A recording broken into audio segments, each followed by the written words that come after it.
Oi, turma. Do livro História de um Sonho, Bezerra de Menezes, no capítulo 1. Que linda tarde! O céu em azul, semeado de brancas nuvens dispostas em formas caprichosas. A terra, até onde chegava a vista, parecia um tapete verde, matizado dos mais diversos tons. Era a estação das flores. Do meu ponto de vista, eu divisava risonhas planícies, limitadas por altas montanhas revestidas da cor do firmamento por serem bem distantes.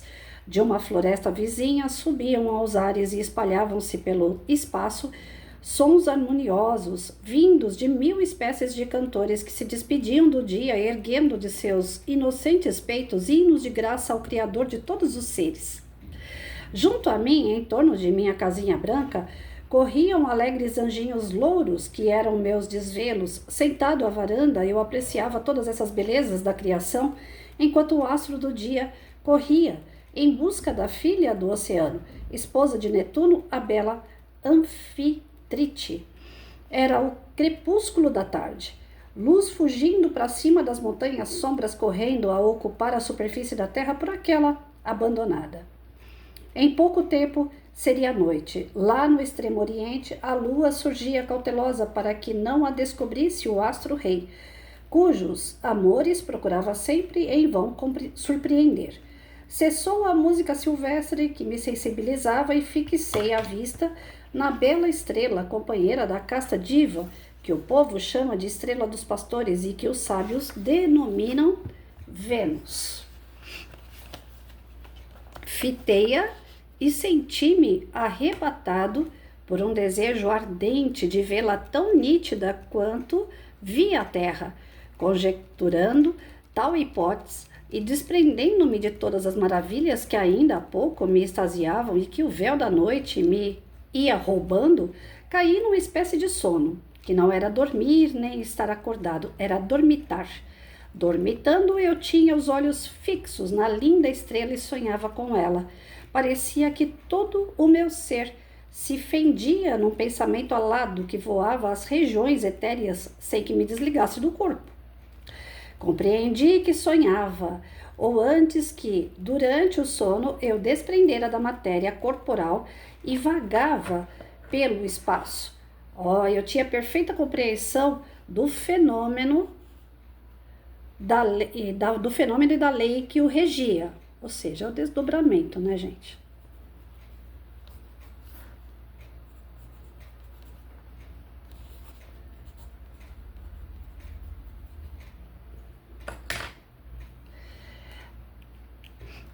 Louvei a Deus que permitiu ao pobre mortal deixar por momentos a pesada casca para, livre das peias, conviver com os entes queridos já libertos da prisão terrestre. Mas eu estava no espaço e ali não encontrava sequer pessoas desconhecidas. É que eu adormecera com o pensamento fixo de devassar os mistérios da bela estrela que encontrara. De fato, eu não cessava de subir e subia sempre na direção em que a vi. Certa vez, mais brilhante e já muito volumosa, como se nos apresentava a lua cheia ou o sol. O ar que eu cortava em meio voo por aqueles desertos etéreos, progressivamente ia se refazendo e resfriando, porém nada me molestava antes me causava prazer. O que não aconteceria se estivesse em meu corpo, meu aparelho orgânico? Subi e subi, sempre em busca da estrela, sem encontrar viva alma, sem ouvir o mínimo ruído que denunciasse vida naquelas paragens. Não via ser algum, mas divisava, por meio da disponibilidade do éter, horizontes infinitos, iríados e esclarecidos por luzes que nós da Terra nem imaginar podemos. Ficou meio sem sentido para mim aqui, mas tudo bem, vamos lá. Ó grandeza infinita do Criador! Esta manchinha que vemos e admiramos está para os espaços sem limites que um grão de areia está para toda a terra. É exata a relação do que vemos para o que não vemos, porém mais diminuta, infinitamente mais. É a relação entre as belezas que apreciamos e as que estão fora do nosso alcance. Ele relata um aspecto importante, né? Eu vi nos páramos daqueles horizontes infinitos, mundos aos milhões, como arquipélagos de ilhas sem conta, espalhadas pela superfície de um oceano infinito. Um daqueles grupos tinha por centro um sol resplandecente de luz etérea, que não tenho a que comparar na Terra. Outros tinham dois sóis, que espargiam luz de espécie muito mais sublimada que a do primeiro. Vi mesmo sistemas planetários com 4 sóis ou centros que emitiam luz ainda mais rara. Caramba! Tudo aquela multidão de sistemas imundos se movimentava no espaço, iriado com uma cadência, uma ordem, uma regularidade que pareciam impossíveis à nossa fraca e incipiente compreensão. Ele está descrevendo o espaço aqui de uma forma que realmente...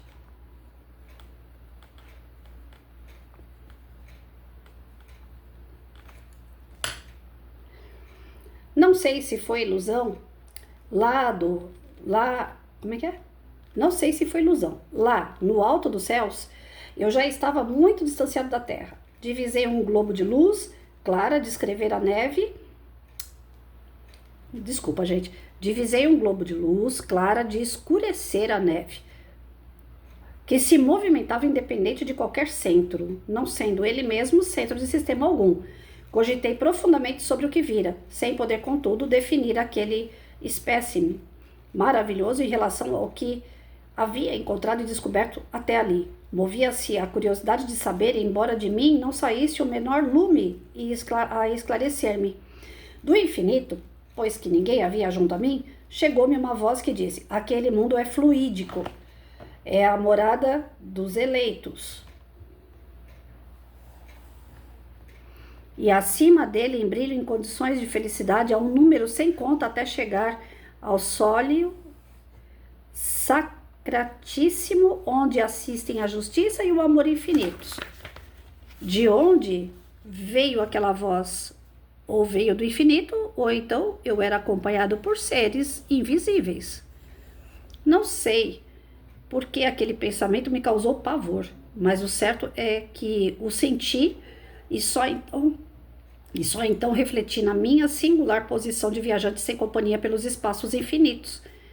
Veio-me ao pensamento evocar o espírito que me dirigia a palavra de modo tão misterioso e com o maior respeito disse-lhe: se és amigo, dai-me a ver a tua face. Mal constituíra a frase, vi rasgar-se a meus olhos um véu tenuíssimo, e súbito apareceu-me um vulto majestoso com a fisionomia de um anjo e o olhar ungido de tanta bondade que me encheu de celestiais alegrias. Li teu pensamento e deitei-me. Li teu pensamento e deite asas para voar até onde estava teu objetivo, porque tua intenção era pura e teu desejo útil, conquanto sempre ao teu lado estive. Deixei-te só para estudares por ti mesmo todas essas maravilhas que tem deslumbrado. Agora, porém, que és chegado no limite etéreo do planeta que habitais e que evocastes, descobre-me, e aqui me tens. Quem és, que me enches de doces alegrias e que até parece ser meu velho conhecido? Sou de fato e de longos evos teu conhecido e mais do que isso, teu protetor. Em uma longa peregrinação pelos mundos de dor. Sou Bartolomeu dos Mártires, o arcebispo de Braga? Ele mesmo. Antes, olha-me bem. Reconheço-te, meu pai, mas ó, meu corpo chama. Traz-me outra vez aqui, eu te suplico. Então, assim, Bezerra, eu vou escrever, que senão depois eu esqueço.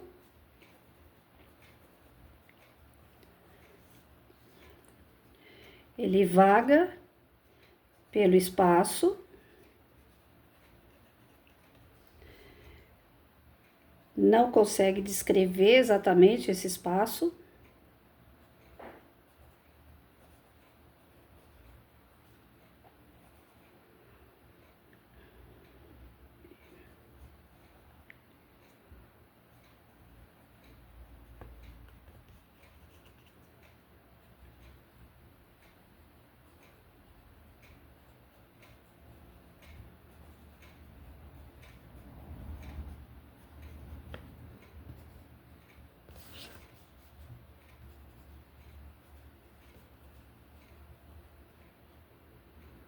Desculpa a demora, gente, mas ou eu escrevo, por ser romance, eu tenho muito medo de depois esquecer aquilo que a gente leu, e aí eu tenho que voltar tudo. Desculpa também. É a bendita da sinusite, rinite, gripe, sei lá, toda hora tem uma coisa. Então vamos lá. Nesse primeiro capítulo, ele vai dormir e acontece com o que com ele? O que acontece com grande parte de todos nós. Ele consegue desdobrar. Em desdobramento, o corpo físico descansa, porém o espírito está em alerta direto, gente. O espírito não precisa de descanso. Quem precisa de descanso é o corpo, né? E nós precisamos de 8 horas exatas de sono. Isso daí é a ciência física que diz que para a gente ter uma saúde, nós temos que ter o descanso físico. Então, ele foi deitar, foi dormir tranquilinho lá, às 8 horas dele. Só que o espírito dele, por já ser um espírito um pouco mais evoluído, foi vagar. E foi vagar onde? A sua intenção, onde a sua intenção tem vontade de ir. Ele queria conhecer Vênus. Ele queria, por algum tipo de estudo que ele estava fazendo, até então, pelo que eu entendi aqui, sem consciência de que ele tinha essa necessidade de estudar, mas ele foi por um motivo de estudo, não por curiosidade. E aí ele vaga em desdobramento pelo espaço, tentando descrever esse espaço. Porém, o que acontece? O que está lá no Livro dos Espíritos, às vezes faltam palavras para que a gente possa descrever algumas coisas que fogem à compreensão humana. A compreensão espiritual, ela é muito ampla. O espírito não tem limite físico, então ele consegue ver, ouvir, sentir coisas muito amplas, que a nossa língua portuguesa humana é limitada. Então ele no espaço, ele tenta descrever o espaço, porém ele fala assim, foge da minha compreensão, foge do meu conhecimento, como expressar isso que eu estou vendo. E aí ele tenta colocar algumas coisas. Aquilo que ele consegue, que ele consegue expressar e que a gente consegue entender, ele descreve. Né? Eu tô passando por alguns planetas, alguns sistemas onde tem 2 sóis, tem 4 sóis, né? Eu até fiquei surpreendida. Tem lugar aqui, nós aqui com um sol só. Ele já quase mata a gente de calor, imagina. Né? 4 sóis num sistema, iluminando, né? Trazendo energia, trazendo calor para aqueles planetas. Então, se tem 4 sóis, eu imagino já aqui, já fui imaginando. Não, ele não descreveu, mas eu já fico imaginando que também deve ter um monte de planeta em volta desse sol, desses 4 sóis, né? Então ele começa a descrever aquilo que ele consegue dentro da nossa língua. E à medida que ele vai chegando até Vênus, né, aí ele sente a presença de um amigo espiritual e ele ouve esse amigo espiritual falando com ele. Quando ele ouve, ele fica meio apavorado, porque ele não sabe quem é. Aí ele pede para o espírito se apresentar. Quando o espírito se apresenta, ele tem a surpresa de que era o seu próprio pai, que é o Bartolomeu dos Mártires, né, conhecido como arcebispo de Braga. Se é Braga, deve ser português, né? Geralmente é. Agora, eu não conheço nem pelo nome Bartolomeu dos Mártires, e muito menos arcebispo de Braga, eu não conheço. Historicamente falando, não. Mas aí seria uma boa a gente até pesquisar, né, para saber quem ele foi, porque certamente foi uma figura bem ilustrada, bem importante aqui para nós. Depois eu tento achar alguma coisa e trago na leitura de amanhã, tá bom? Vou até marcar para não esquecer, fazer uma pesquisa sobre Bartolomeu. Tudo que a gente estuda, por mais que seja um romance, a gente sabe que romance tem coisas que são verídicas, tem outras que são baseadas na verdade, né? E que dá um pouquinho de... Eles dão um pouquinho mais de uma incrementação aí, para poder chamar mais atenção das pessoas na leitura. É que nem aquela coleção da Patrícia, né? Violetas na Janela, aquela coleção dela. Muitas pessoas criticam, porque é um romance, às vezes, que nem outro dia eu vi um vídeo lá, o pessoal falando assim, mas lá tá dizendo que quando a gente chega no plano espiritual tem até banheiro, né? Tem privado e tal. E a gente sabe que quando chega no plano espiritual a gente não tem corpo, não tem necessidade fisiológica. Porque o fisiológico tá ligado ao físico, e lá não tem físico. Mas ainda que seja algo assim que não tem lá no plano espiritual, ela tem um monte de coisa que ela coloca na obra dela que condiz com a realidade. Então, romance, o único cuidado que a gente tem que ter é que são baseados em fatos, baseados em algumas situações, ocorrências, mas não são totalmente verídicos, né? Então, é só para realmente começar a introduzir a doutrina, começar a introduzir os conceitos doutrinários através de histórias. Quando nós contamos histórias, que antigamente tinha, né, histórias com HI e tinha histórias. Depois a língua portuguesa mudou e ficou tudo história, né, HI. Mas na verdade era muito melhor quando era histórias, a gente sabia que era baseado em fatos, mas não era fatos. E história, aí sim, com fatos e comprovações. Mas vamos lá. Eu vou procurar quem é esse Bartolomeu dos Mártires e vou trazer para vocês. Alguns de vocês talvez até já conheçam, é minha ignorância mesmo que não conhece. Mas aí eu quero saber quem ele foi. E ele é pai de Bezerra de Menezes e ele é apresentado para a gente nesse primeiro capítulo. Então, para nós fica aqui a questão do desdobramento, né? É importante vocês procurarem um pouco, pesquisarem um pouco sobre desdobramento. Tem muitas pessoas que têm sonho com entes queridos já desencarnados, tem muitas pessoas que sonham com situações que precisam ser resolvidas, tem pessoas que sonham com algumas coisas que estão por vir, né? Não é aquela coisa da mãe de nada, descobrir o futuro, não, porque eu não acredito muito nisso. Eu acho que a gente tem livre-arbítrio, eu acabei de falar isso para um amigo. Mas nos sonhos, às vezes vem assim, olha, você tem uma viagem para fazer, no teu sonho, no teu desdobramento, vem a espiritualidade e fala, olha, é melhor você não viajar, porque amanhã vai ter um acidente em tal lugar e ali você pode se dar mal, né? Ou então alguma decisão que você tem que tomar e você pede para a espiritualidade te dar uma intuição e eles te dão através do sonho. Eu tenho muito trabalho durante o desdobramento, eles me utilizam muito para isso.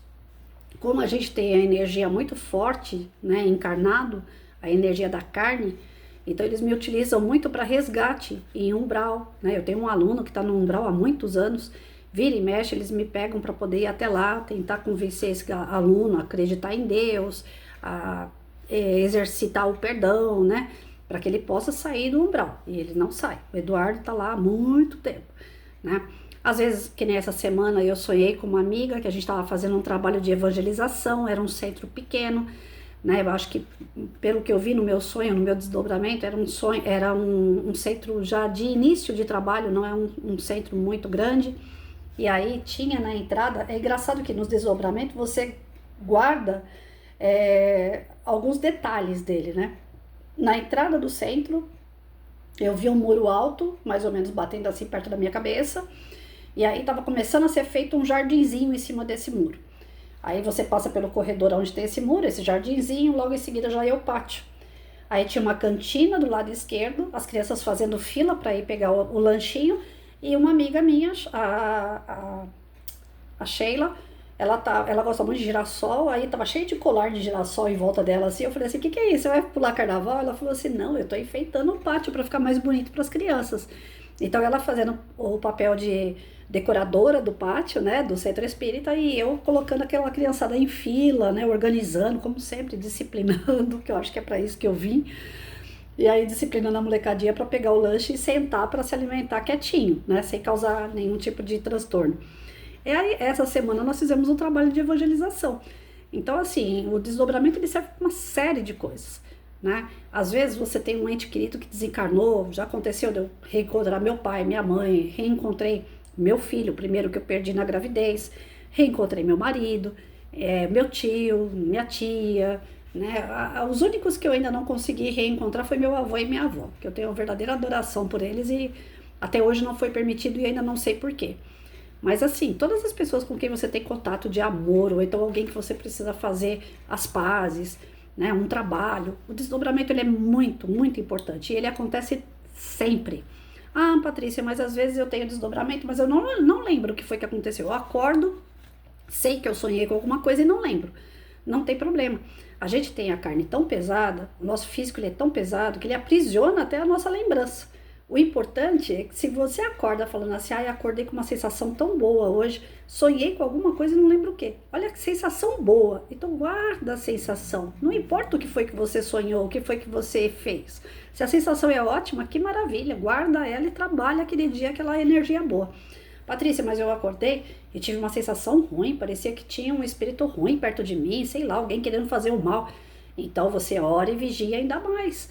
Né? Sinal que aquilo ali é uma puxada de orelha, é um toquezinho da espiritualidade, ou você foi ajudar pessoas de baixa vibração, então procure orar e vigiar ainda mais. Sempre que a gente acorda e não lembra, a gente guarda as sensações. Então aquelas sensações, se forem boas, maravilha. Se forem ruins, é porque a gente precisa ficar um pouco mais atento. Então, nesse primeiro capítulo aqui, o que a gente pega mais é a questão do desdobramento. Isso ocorre naturalmente com todos nós. Não adianta ficar indo para a casa espírita pedindo a espiritualidade para que você possa se desdobrar. Ah, eu não sonho com nada, eu não lembro de nada, eu quero fazer isso, eu quero poder... Não, isso aí não é uma coisa que você quer. Isso aí é uma coisa que acontece naturalmente.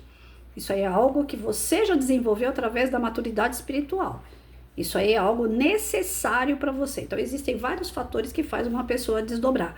Não é pela própria vontade. Ela pode até pedir para a espiritualidade, mas só vai conseguir fazer isso no dia, na hora que a espiritualidade achar mais conveniente. Até porque existem pessoas que fazem o desdobramento e volta totalmente chocada. Dependendo de onde for, não é um lugar muito bom, ou teve contato com seres que são seus obsessores, e isso pode chocar e piorar a situação da pessoa. Então, quem vai decidir se você vai desdobrar ou não é a espiritualidade. Ninguém tem o poder de falar assim, eu quando quero, eu falo com a espiritualidade. Quando uma pessoa usa esse termo, ela é arrogante, ela é orgulhosa, e talvez ela esteja passando por um processo de mistificação. O que é um processo de mistificação? Espíritos de baixo padrão vibratório que acompanha essa pessoa, que obsedia essa pessoa e ainda faz ela reproduzir essa obsessão. Então não acreditem em pessoas que falam, eu domino a espiritualidade, eles estão comigo e eu trabalho com eles a hora e o dia que eu quero. Não é bem assim, não. É de acordo com o seu merecimento, é de acordo com a necessidade. Quem bate o martelo sempre vai ser a espiritualidade que te acompanha. A espiritualidade que acredita que aquilo é pro teu bem. Agora, quando o cara tá nesse processo de mistificação, a espiritualidade superior, ela se afasta. Aí não tem jeito. Aí ele vai continuar mistificando sim. E como nós somos responsáveis, através do nosso livre-arbítrio, pelas nossas escolhas, então se prepara. Porque tudo aquilo que a gente fizer para o bem, volta para nós. Tudo aquilo que a gente faz para o mal, que a gente está ligado a seres mais inferiores, também vai retornar para nós.